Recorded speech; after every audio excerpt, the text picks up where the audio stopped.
விஜய் அவர்களுடைய எழுச்சி அது எப்படி நடந்துச்சு, இந்த மாற்றம், இந்த ஒரு புரட்சி எப்படி நடந்துச்சுங்கிறத போன பதிவுல பார்த்தோம். இந்த பதிவுல விஜய் அவர்களுடைய எழுச்சியும், இன்னொரு பக்கம் திமுக மற்றும் அதாவது ஸ்டாலின் அவர்களுடைய வீழ்ச்சியும், இது எதை குறிக்குது, இது சொல்ற மெசேஜ் என்ன, அதாவது இந்த விஜய் அவர்களுடைய இந்த வெற்றி அப்படிங்கிறது, தமிழக வெற்றி கழகத்தினுடைய வெற்றி அப்படிங்கிறது மற்ற கட்சிகளுக்கான சொல்லக்கூடிய மெசேஜ் என்ன, அதுல முக்கியமாக திமுகவுக்கு சொல்லக்கூடிய மெசேஜ் என்ன அப்படிங்கறத தான் இந்த பதிவுல பார்க்க போறோம். அன்பு நண்பர்களுக்கு வணக்கம். இது தடம் யூடியூப் சேனல். தடம் பார்த்து நடப்பவன் மனிதன், தடம் பதிப்பவன் மாமனிதன். இன்னைக்கு நம்ம வீடியோக்குள்ள முன்னாடி நம்ம சேனலை சப்ஸ்கிரைப் பண்ணாதவங்க சப்ஸ்கிரைப் பண்ணிடுங்க, மறக்காம பெல் பட்டனையும் கிளிக் பண்ணிடுங்க. வாங்க இன்னைக்கு வீடியோக்குள்ள போலாம். இந்த விஜய் அவர்களுடைய வெற்றியை பத்தி நம்ம நிறையவே பார்த்துட்டோம். அது விஜய் அப்படிங்கிற ஒரு தனி நபர் மேல மக்கள் வைத்த நம்பிக்கை, அந்த அன்பு, அது இந்த வெற்றியை கொடுத்திருக்குங்கிறத பார்த்தோம். பட் இன்னொரு பக்கம் பார்த்தா இந்த திமுகவுக்கு இந்த தேர்தல் மிகப்பெரிய ஒரு பேரிடியாக அமைஞ்சிருக்கு. அவங்களுக்கு பல அமைச்சர்கள் தோத்திருந்தாங்க அப்படின்னு சொன்னாலும் ஒரு பெரிய ப்ளோவாக பார்க்கக்கூடியது அப்படிங்கிறது திமுகவினுடைய தலைவர், முன்னாள் முதலமைச்சர் ஸ்டாலின் அவர்கள் அவருடைய சொந்த தொகுதியான கொளத்தூர்லயே தோத்து போயிருக்காரு அப்படிங்கிறது ரொம்பவே ஒரு அதிர்ச்சியான ஒரு விஷயம். அரசியல்லையே ரொம்ப ஒரு பேரிடியான ஒரு விஷயம் அப்படின்னே சொல்லலாம்.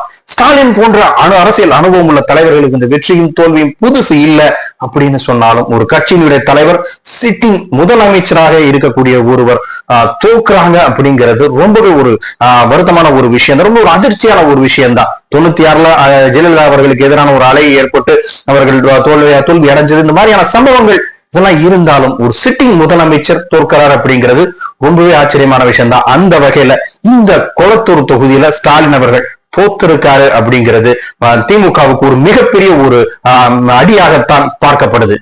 இந்த கொளத்தூர் தொகுதி அப்படிங்கிறது ஸ்டாலினோட சொந்த தொகுதி அப்படின்னு சொல்லப்படுது. கடந்த 3 தேர்தல்கள்ல அந்த தொகுதியில இருந்து அவர் ஜெயிச்சிருக்காரு. அதுக்கு முன்னாடி அவர் 1000 விளக்கு தொகுதியில ரெகுலரா போட்டிட்டு அங்கேயும் கிட்டத்தட்ட 6 முறை போட்டிட்டு 4 முறை அங்க வெற்றி அடைஞ்சிருக்காரு. இந்த கொளத்தூர் தொகுதியில 2011, 2016, 2021 தொடர்ந்து 3 தேர்தல்கள ஜெயிச்ச ஒரு தொகுதியை தான் இன்னைக்கு, அதுவும் திமுகவில இருந்து போன தாவேகாவுக்கு போன ஒரு நபர்கிட்டயே தன்னுடைய வெற்றியை பறி கொடுத்திருக்காரு ஸ்டாலின் அவர்கள். இது திமுகவினருக்கு ஒரு மிகப்பெரிய அதிர்ச்சியாகவும் ஒரு பலத்த அடியாகவும் பார்க்கப்படுது. பட் உண்மையிலேயே நடந்தது என்ன, ஸ்டாலின் அவர்கள் எப்படி தோத்து போனாரு அப்படிங்கிறது தான் இங்க ஒரு கேள்வியாக இருக்கு. திமுகவும் அதைத்தான் அலசிட்டு இருக்காங்க. பட் உண்மையான விஷயம் என்ன அப்படின்னா, இங்க தோத்தது ஸ்டாலின் இல்ல. அதாவது ஸ்டாலின் அவர்கள் இந்த ஸ்டாலின் அப்படிங்கிற ஒரு தலைவர், ஒரு அரசியல் தலைவர், இந்த திமுகவினுடைய தலைவர் கொளத்தூர்ல தோற்கல அப்படிங்கிறது தான் உண்மை. Yes, you heard it right. அதாவது மு.க. ஸ்டாலின் அவர்கள் இந்த கொளத்தூர்ல தோக்கல.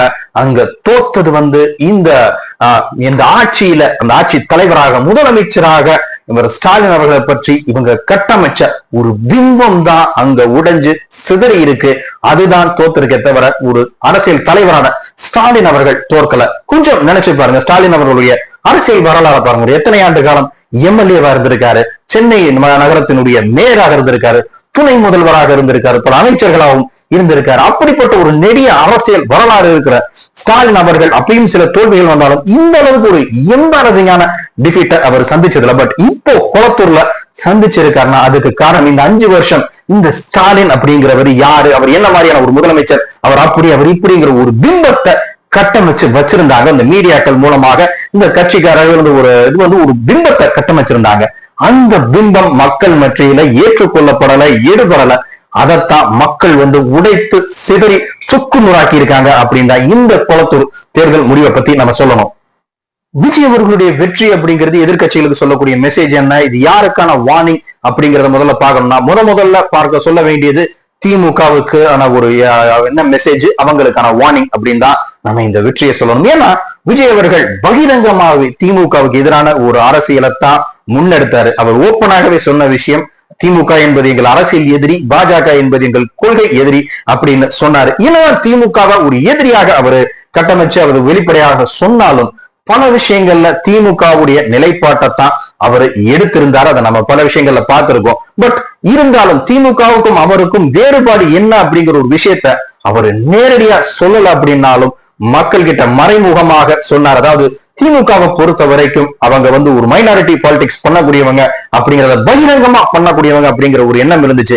பட் விஜய் அந்த மைனாரிட்டி சிறுபான்மையினருக்கான ஒரு பேவராக, ஒரு தலைவராக இருப்பேன் அப்படிங்கிறத வெளிப்படையாக காமிச்சுக்கிட்டாலும் அதே சமயம் பெரும்பான்மை சமூகத்துக்கு எதிராக நான் இருக்க மாட்டேன் அப்படிங்கிறத சொல்லாம சொல்லியிருந்தாரு.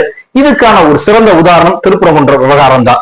திருப்பரங்குன்ற விவகாரத்துல திமுக யாருக்கு ஆதரவா நடந்துச்சு அப்படிங்கிறது எல்லாத்துக்குமே தெரியும். ஆனா விஜய் அவர்கள் அதை பத்தி அதுல எந்த விதமான கருத்தும் சொல்லாம நியூட்ரலாகவே இருந்தார். இதன் மூலமா தன்னுடைய நிலைப்பாடு அப்படிங்கிறது இப்படித்தான் இருக்க போகுது, எந்த ஒரு சமூகத்தையும் பாதிக்கக்கூடிய ஒரு விஷயத்த நான் தொட மாட்டேன், அதை நான் வெளிப்படையாக இது பண்ண மாட்டேன் அப்படிங்கிறதுல ரொம்ப உறுதியா இருந்தாரு.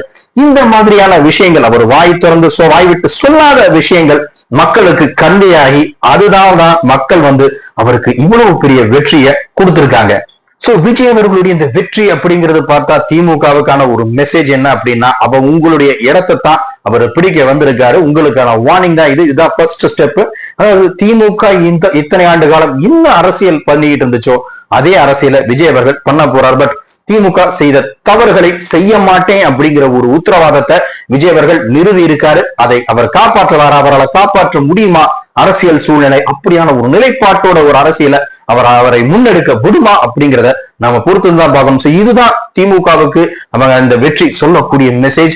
உங்களுடைய அரசியல், உங்களுடைய அந்த ஸ்பேஸத்தான் அவர் பெருமளவுல எடுக்க போறாரு. இப்போ நீங்க அந்த திமுக செய்ய வேண்டியது மறுபடியும் அந்த ஒரு கட்சி கட்டமைப்பை மாற்றி அமைச்சு விஜயுடைய அரசியலுக்கு எதிரான ஒரு அரசியல், அவருக்கான சரியான காய் நகர்த்தல்களை செஞ்சு அவருக்கான ஒரு சவால்களை கொடுக்கணும். மறுபடியும் திமுக அப்படிங்கிற பேர் இயக்கம் ஒரு தங்களை மறுசீரமைப்பு செய்து கொள்ள வேண்டிய ஒரு சூழ்நிலைக்கு தள்ளப்பட்டிருக்கு அப்படிங்கிறது தான் இந்த வெற்றி சொல்லக்கூடிய ஒரு மெசேஜ். இது போக அதிமுக மற்றும் பாஜக போன்ற கட்சிகளுக்கு விஜயுடைய வெற்றி சொல்லக்கூடிய விஷயங்கள் என்ன அப்படிங்கிறத நம்ம அடுத்தடுத்த பதிவுகள்ல பார்ப்போம். இந்த பதிவு உங்க எல்லாத்துக்கும் பிடிச்சிருக்கும்னு நினைக்கிறேன். இந்த வீடியோ பற்றி உங்களுடைய கருத்துக்களை கமெண்ட் பண்ணுங்க.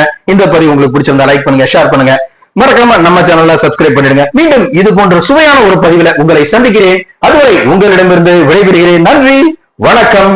தரம் பதிப்போம்.